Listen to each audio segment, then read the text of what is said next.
Friends, welcome back to my channel pong mu ফ্যামিলিতে আবারও একটা নতুন ভিডিওতে তোমাদের সবাইকে স্বাগত। দেখো, রবিবার দিন ছিল আমাদের বাড়িতে নবান্ন। নবান্ন মানে হলো বছরের বছর শেষ, নতুন বছরের শুরু। তোমরা হয়তো ভাববে যে 31 ডিসেম্বর এখনও গেল না, এদিকে নতুন বছর শুরু হয়ে গেল। কিন্তু হ্যাঁ, আমাদের এখানে তাই হয়। নতুন সমস্ত কিছু দিয়ে, যেমন নতুন চাল, নতুন গুড়, নতুন বিভিন্ন সবজি, যেমন কড়াইশুঁটি দেখলে বিভিন্ন ফসল, মূলো, বিভিন্ন ফল টল দিয়ে এই প্রসাদটা মাখা হয় এবং ইতু ঠাকুরের পুজো দেওয়া হয়। এই সংক্রান্তির দিনে ইতু ঠাকুর উদযাপন করা হয়। এবছর যদিও আমাদের ইতু পালটা হয়নি, তবুও আমার মা প্রত্যেক বছর নবান্ন যেহেতু করে, এবছরও তার অন্যথা করেনি। সাথে করেছিল গরম গরম গুড়ের পায়েস, নতুন গুড়ের পায়েস। এই দুটো দিয়ে আমাদের এই সংক্রান্তিটা শেষ হয় আর কি। সাথে রাতে পিঠেও করেছিল, মানে সরু চাকালি করেছিল। আমাদের বাড়িতে নিয়ম আছে, পৌষ সংক্রান্তির 3টে দিনের আগে পিঠে করা হয় না, তো সেই জন্য সরু চাকালিই হয়েছিল অনলি। তো দেখো, তারপরে যদিও আজকের অন্যান্য বার ইতু হয় বলে আমাদের বাড়িতে আজকে 3টে নিরামিষ হয়, কিন্তু রবিবারও ছিল। আর ইতু পাতা যেহেতু হয়নি, সেই জন্য আমাদের আজকে মাংসই রান্না করা হয়েছিল। বাচ্চাগুলো মাংস খেতে প্রচণ্ড ভালোবাসে। সারা সপ্তাহের পর রবিবার দিন ওদের মাংস না করে দিলে ওদেরও একটু মন খারাপ হয়েছে, সেই জন্য মাংস রান্না করা হয়েছিল। আর আজকে সকালে মা সমস্ত কিছু সবজি টবজি কেটে দিয়ে গেছিলো, যাতে রান্নাটা আমি করে নিই, তাড়াতাড়ি করতে সুবিধা হয়। আর মায়ের জন্য অলরেডি মা মাছ রান্না করে দিয়ে গেছিলো, বিভিন্ন সবজিও রান্না করেছিল। আজকে সবটাই যা হয়েছিল নতুন জিনিস দিয়ে, নতুন যেগুলো শীতের আর কি শুধু পাওয়া যায় সেরকমই কিছু রান্না। তার মধ্যে শুধু মাংসটা আমি রান্না করেছিলাম, মাংসটা আমার জন্য বাকি রেখে দিয়ে গেছিলো মা। সব সবজি কেটে দিয়ে গেছিলো অলরেডি। তো দেখো, প্রথমে পেঁয়াজটা ভেজে নিচ্ছি, তার সাথে দিয়ে দেবো একটু সামান্য নুন। পেঁয়াজটা একটু তাড়াতাড়ি নরম হয়ে যাবে। আজকে মাংস রান্নার প্রথমেই একটা বড় ভুল করে ফেললাম। আমাদের মাংসের বাড়িতে প্রত্যেক দিনের মাংসের রান্নায় অবশ্যই আলু দেওয়া হয়। আর আমি এই পেঁয়াজটা ভাজতে ভাজতে হঠাৎই আমার মনে পড়লো আমি তো আলুগুলো ভাজতেই ভুলে গেলাম। ব্যাস, সবচেয়ে বড় সর্বনাশটা আমি শুরুতেই করে দিলাম। এবার আমি কী করব? তো ভেবে ভেবে উপায় বের করে দেখলাম যে কড়া থেকে যদি পেঁয়াজটা তুলি তাহলে আবার নতুন করে ভাজতে দাও, তাতে রান্নাটা না বিক্ষিপ্ত হয়ে যাবে আর খেতেও একদমই ভালো লাগবে না। সেই জন্য ভাবলাম এই কুকারটাতে তো আজকে মাংস রান্না করার কথা হয়েছিল, জানতাম না যে কুকারে দেবো কি দেবো না, কিন্তু এতে আমি আলুটা একটুখানি সামান্য তেল দিয়ে ভেজে নিই বরঞ্চ। তাহলে কী হবে, আলুটা আলাদা করে ভেজে নিয়ে আমি মাংসে অ্যাড করে দেবো। তো সেই মতো আর কি এখানে একটুখানি তেল দিয়েছিলাম, কিন্তু মনে হচ্ছিলো তেলটা আজকে রান্নায় হয়তো বেশি হয়ে যাবে, কিন্তু না, শেষ পর্যন্ত তেলটা রান্নায় না বেশি হয়নি। শেষ পর্যন্ত মাংসের রান্নার যেমন যতটা তেলের দরকার ছিল ততটাই হয়েছিল, কারণ আজকে আমি প্রথমে পেঁয়াজ ভাজার সময়, মশলা কষানোর সময় ঠিকঠাক পরিমাণে তেল দিয়েছিলাম। কখনো কখনো নেই, তেলটা কম বেশি হয়ে যায়, বড্ড রাগারাগি করে বাবা। কিন্তু কী করে বোঝাই যে এইসব স্পাইসি রান্না একটুখানি বেশি বেশি তেল দিয়ে রান্না করলে কতটা ভালো লাগে খেতে। তো যাই হোক, দেখো আমি এতে মশলাও দিয়ে দিলাম, আদা রসুন, সামান্য একটু পেঁয়াজ আর টমেটো সব একসাথে পেস্ট করে রেখেছি। যে পেস্টটা করার সময় একটা ব্লেন্ডার করেছিলাম। মিক্সার গ্রাইন্ডারতে এত বেশি পরিমাণে মশলা দেওয়া হয়ে গেছিলো ছোটো কৌটোটায়, যে পুরোটা আর কি বাইরে বেরিয়ে একাকার কাণ্ড হয়ে যায়। সেখানে বাবার কাছে খুব বকা খাই। শুধু বকা খাওয়া তো মারও বলি, বকা খেতে আমার যত না ভয় লাগে, তার থেকেও বেশি ভয় লাগে পরিষ্কার করতে। এইসব নোংরা জিনিসগুলো পড়ে যাওয়ার পর সেই যে পরিষ্কার করতে হয় না, আমার যে এত কষ্ট হয় কী বলবো। রান্নাঘর পরিষ্কার করো, ওইসব পরিষ্কার করো, আমার খুব বিরক্ত লাগে। আবার সেই নেতা বালতি নিয়ে এসে আবার সব চারদিক মুছে টুছে পরিষ্কার করলাম, প্রচুর হ্যাপা। কিছু একটা ব্লান্ডার হলেই এরকম হ্যাপা হয়ে যায়। তো দেখো, এতে যে এক্সেস তেলটা দিয়েছিলাম সেটা আমি এতে অ্যাড করে নিলাম, কারণ আলুটা ভাজার পর ওই তেলটা তো পরে লাস্টে গিয়ে অ্যাড করতেই হবে, তখন মাংসটা অর্ধেক হয়েই যাবে, আর তখন তেলটা দিয়ে কোনো লাভ নেই।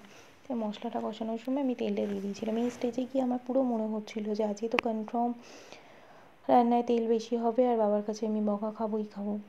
কিন্তু যখন মাংসটা রান্না হয়ে এলো আজকে, কি সুন্দর টেস্টি হয়েছিল, কী যে ভালো লাগছিলো। তো মুহূর্তে আমার ছেলে আর কি খুব বক ঝামেলা করছিলো, তাই তাকে কোলে নিয়ে একটু আদর টাদর করতে হলো। কখনো কখনো ওদের একটু আদর করতে হয়, নইলে খুব তারাও বিরক্ত হয়ে যায়। যতই কাজকর্ম নিয়ে ব্যস্ত থাকো না কেন, ওদের একটু একটু সময় মাঝে মাঝে দিতেই হবে।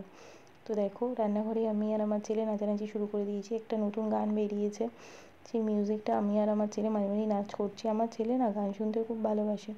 ও গান গাইতে পারবে কিনা জানি না, তবে ওর গান শুনতে ভারী ভালো লাগে। যখনই আমি মোবাইলে কোনো গান শুনি, যদি সেটা খুব সুন্দর রিদমিক মিউজিক হয়, খুব মন দিয়ে এসে শুনতে লেগে যায়, আমার খুব ভালোও লাগে।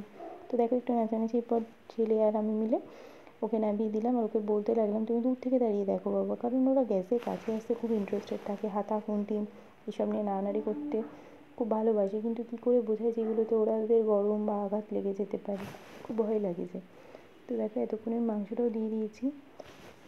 মাংসটা আজকে কষা হয়ে গেলে একটু তুলে নিয়ে নিজেও একটু ভাত খাবো, বাচ্চাগুলোকেও একটু খাওয়াবো। কষা মাংস দিয়ে আমি ভাত খেতে খুব ভালোবাসি। আগে ছোটোবেলায় মা টেস্ট করার জন্য কষা মাংস দিত, আর সেই কষা মাংসটা টেস্ট করতে এত ভালো লাগতো, আমি পরে দেখলাম ওটা দিয়ে ভাত মেখে খেতে যে কী ভালো লাগে, যে তারপর থেকে আমি যখনই মা কষা মাংস এক পিস আর একটুখানি টেস্ট করতে দিই না কেন, আমি এক গাল ভাত নিই তো তার সাথে বসতাম। আর এটা দেখা দেখি আমার ছেলেগুলোকে একটু একটু দিতে দিতে এমন হয়ে গেছে যে ওরাও এটা খেতে খুব ভালোবাসে। কষা মাংস হলে ওরাও আমার সাথে বসিয়ে জমিয়ে এক গাল ভাত খায়। তো এখন মা, মেয়ে, ছেলে তিনজনে মিলেই সেই ভাতটা উপভোগ করি। দেখো কতগুলো কাঁচা লঙ্কা চিরেও এতে দিয়ে দিলাম। আর কাঁচা লঙ্কা দেওয়ার কারণ হলো, আমি রান্নাটা খুব একটা বেশি ঝাল দিইনি, আগে কোনো লঙ্কাও বেটে দিইনি, আর শুধু একটু সামান্য শুকনো লঙ্কা অ্যাড করেছিলাম জাস্ট ফর কালারের জন্য ওটা। আর এই লঙ্কাগুলো দিয়ে যতটুকু ঝাল হবে ওইটুকু স্পাইসিনেসই থাকবে। বাচ্চারা খাবে যেহেতু আমাদের বাড়িতে, একটু কম ঝাল দিয়ে রান্না হয়। আর আমার বাবাও করে ঝাল খেতে পছন্দ করে না। আর এদিকে দেখো কেটলিতে আমি একটু জল বসিয়ে দিয়েছিলাম, গরম জল রান্নায় দিলে তবেই ভালো লাগে আর কি। আর আবার আমার মায়ের হঠাৎ মনে পড়েছে এতে নতুন আলু তো দেওয়া হয়নি, আজকে রান্নাটাতে নতুন আলু না দেওয়া হলে কী করে হয়, সেই জন্য মা বললো আলাদা করে আলুটা সেদ্ধ করে দিয়ে দিতে। তো আমি মাকে আর কিছু বলিনি, ওই আলুটা আমি ওই ভাজা আলুর সাথে রেখে দিয়েছি। লাস্টে তো কুকারে তখন আর কি ভাবলাম যে এবার তো কুকারে দিতেই হবে রান্নাটা, বিকজ এতক্ষণেও যা রান্না হয়েছিল তাতে হয়তো আমার আলু মাংস সব সেদ্ধ হয়ে যেত কড়াতে, কিন্তু এই নতুন আলু দুটো অ্যাড করার জন্য এ তো আর সেদ্ধ হবে না এখানে কড়াতে, তার জন্য আমাকে কুকারে দিতেই হবে। তো যথারীতি আমি কুকারে দেবার প্ল্যান করলাম, আর কুকারটাকে বসিয়ে এদিকে দিয়ে দেবো। তার আগে আমাদের তিনজনের জন্য একটু কষা মাংস তুলে নেব। আর এই কষা মাংসটা খাওয়ার সময় আমার ছেলে মেয়ের রিয়াকশানটা কী থাকে আজ তোমাদের ডাইরেক্ট শোনাবো। তারা যে কতটা খুশি হয় এটা খেতে আজকে তোমাদেরকে দেখাবো। ভালো রান্না খেতে আর কার না ভালো লাগে। তারপর একটা জিনিস লক্ষ্য করছি, ছোটো থেকেই দেখবে আমরা সবাই মায়ের হাতে রান্না খেতে ভালোবাসি, সে যেমনই রান্না করুক না কেন। আমাকে তো আজ পর্যন্ত আমার রান্না খেয়ে কখনো ভালো বলেনি, কিন্তু আমার ছেলে মেয়ের কাছে আজ পর্যন্ত আমি এত গুণগান শুনেছি আমার রান্নার যে কী বলবো।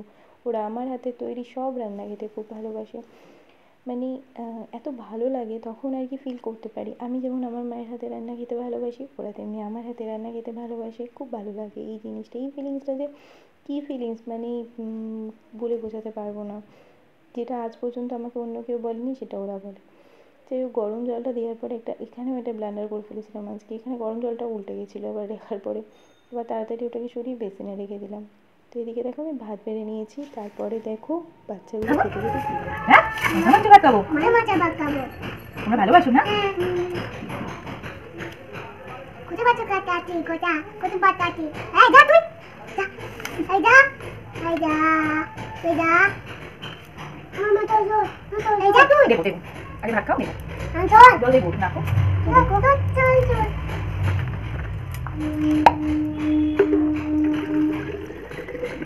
মা যাও যা এটা মা এটা মা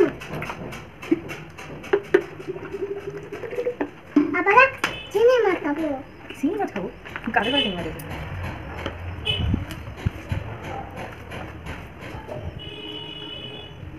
আলুটা সেদ্ধ হয়নি বাবা,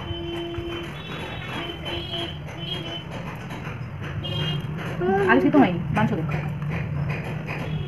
হ্যাঁ না বাবা ভালো হয়েছে, বলো ভালো হয়েছে মা।